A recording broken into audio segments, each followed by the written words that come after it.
Okay, so imagine this. What if you had to prove, and I mean really prove, that you owned just one single particle in the entire universe? Sounds impossible, right? Well, today on The Explainer, we're digging into this amazing philosophical text that uses that exact thought experiment to make a huge point about reality. And trust me, this isn't about just winning some dusty old debate. It's about completely flipping the script on how you see, well, everything. So the whole thing really hinges on this one powerful idea.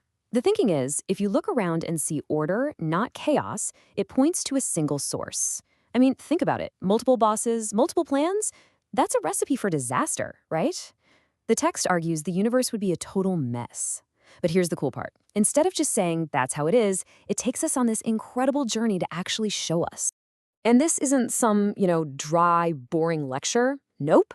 The text gets creative. It builds this whole story, an allegory about a character it calls the Claimer. And this guy's mission? To find just one tiny loophole, one thing in all of creation that stands on its own. So let's follow him and see how he does. All right, so here's our guy. You can think of him as representing the idea of materialism, that everything has separate physical causes. And his quest seems simple enough on the surface, right? All he wants to do is prove he's the master of just one thing. Anything at all. Sounds easy. Or is it? So where does he start? He goes as small as you can possibly go. He confronts a single particle and says, "You belong to me." But the particle basically talks back, and its logic is just, boom, undeniable. It says, hey, I don't exist by myself in some little bubble. I'm connected to everything else. If you want to own me, you got to own the entire system I'm a part of.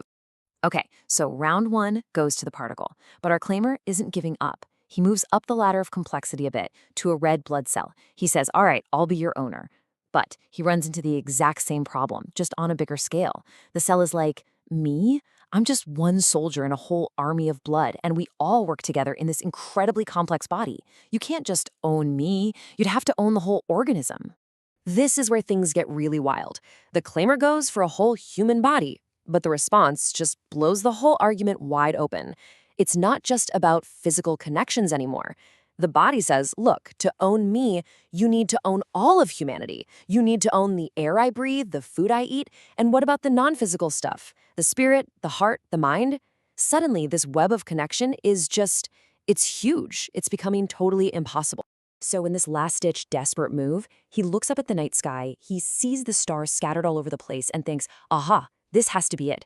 They're all over the place, so they must have different rulers. But then, a star answers him. And it speaks for all of them, saying, you see chaos, but we are a perfect silent army. We are the ultimate proof of a single power holding it all together. And the text says this final answer is like a massive slap that just completely shuts down his whole quest. Game over. So you see, this whole journey with the claimer, it wasn't just a cool story. It was step-by-step building an ironclad logical argument about how reality actually works. And this is what that logic looks like. It's an unbreakable chain, right? The particle is connected to the cell. The cell is connected to the body. The body is connected to the earth. The earth is connected to the stars. And according to the text, if you follow that chain all the way up, every single link ultimately points back to one single all-powerful maker. This core idea has a name in the text. It's called the seal of unity. Think of it like a signature, but it's not written in ink. The signature is the interconnectedness of everything. It's stamped on every single thing in existence. It's this idea that to be the master of any one tiny part, you have to be the master of the entire whole universe. You can't have one without the other. Okay, so the logical proof is laid out, but the text doesn't just stop there. It gets practical. It gives us a framework for how to actually change our own perspective. It says, you can look at the world and see three totally different faces. So face number one, the world as a giant mirror. When you look at it this way, everything you see, a tree, a cloud, an animal, is a reflection of the maker's beautiful art and incredible wisdom. And when you see it like that, the text says this face of the world is just beautiful. It's something you can't help but love. Then there's the second face, the world as a seedbed, like a farm or a garden. From this angle, everything we do, every choice we make, is like planting a seed that's going to grow into something in the future, in the hereafter. This view gives everything a sense of purpose, right? It makes our actions really matter. And finally, we have face number three. This is the world seen as just a plaything. It's the view where the world exists only to satisfy our fleeting desires, our whims. The text is pretty blunt about this one. It calls this face ugly because it's temporary, it's deceptive, and it distracts us from the real meaning of things. So when you put it all together, the whole story of the claimer, the idea of the unbreakable chain, and these three faces, you start to see the point. It's not just about proving something logically. The whole thing is designed to fundamentally shift our perception, to take us from just thinking about an idea to actually seeing the world in a new way. It's all about this invitation right here to stop seeing a bunch of random, disconnected stuff and instead to see the universe as one single, meaningful, coherent thing, almost like a beautiful, giant person.